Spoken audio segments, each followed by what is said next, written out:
మీరు మనుష్యులు పెట్టు నిందకు భయపడద్దు. ఈ దినము నీ మైండ్ ఎలా సెట్ చేయమంటున్నాడు? అవతల వారు నీ ఎన్ని నిందల పాలు పెట్టినా వాళ్ళకు నువ్వు భయపడకుండా నిన్ను నువ్వు సిద్ధపరచుకుంటున్నాడు.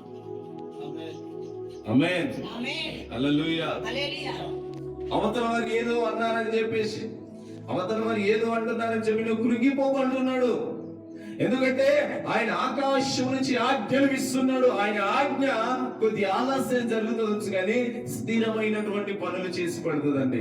కాబట్టి నీవు మనుషులు పెట్టి నిందలకు భయపడకండి. ఎందుకంటే నువ్వు నిందారహితుడుగా ఉండొద్దు కానీ నిందలు పరిచయడిగా అలా నిందలు నీకు యోగ్యంగా ఉన్నాయి, నిన్ను అనవలసిందే అనేలా నువ్వు ఉండొద్దు. కానీ నువ్వు నీతిగా బ్రతుకుతున్నప్పుడు నీకు కలిగే నిందలకు దేవుడు మంచి ఫలమునిస్తాడని గుర్తుపెట్టుకో.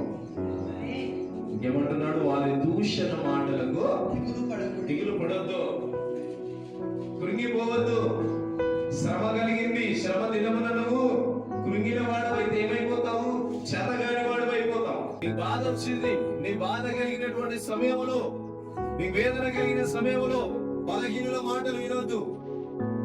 బలహీనులు చెప్పేటువంటి ఆలోచనలు నువ్వు దిగిపోవద్దు. బలహీనులు చెప్పి నేను ఆయాసపరిచి కృంగదీసే వారి మాటలకు నువ్వు చెవి ఒప్పొద్దు. కానీ నేను బలపరిచేటువంటి దేవుని బోధ కలిగినటువంటి మాటలను విని నిన్ను నువ్వు ధైర్యం తెచ్చుకొని ప్రభు కొరకు నిలబడాలి. ఎందుకంటే నీ దూషణకు తగినటువంటి బహుమానం దేవుడు సిద్ధపరుస్తున్నాడని గుర్తుపెట్టుకో. నీ నిందకు తగిన ప్రతి బహుమానాన్ని దేవుడు నీ కొరకు సిద్ధపరుస్తున్నాడని గుర్తుపెట్టుకో.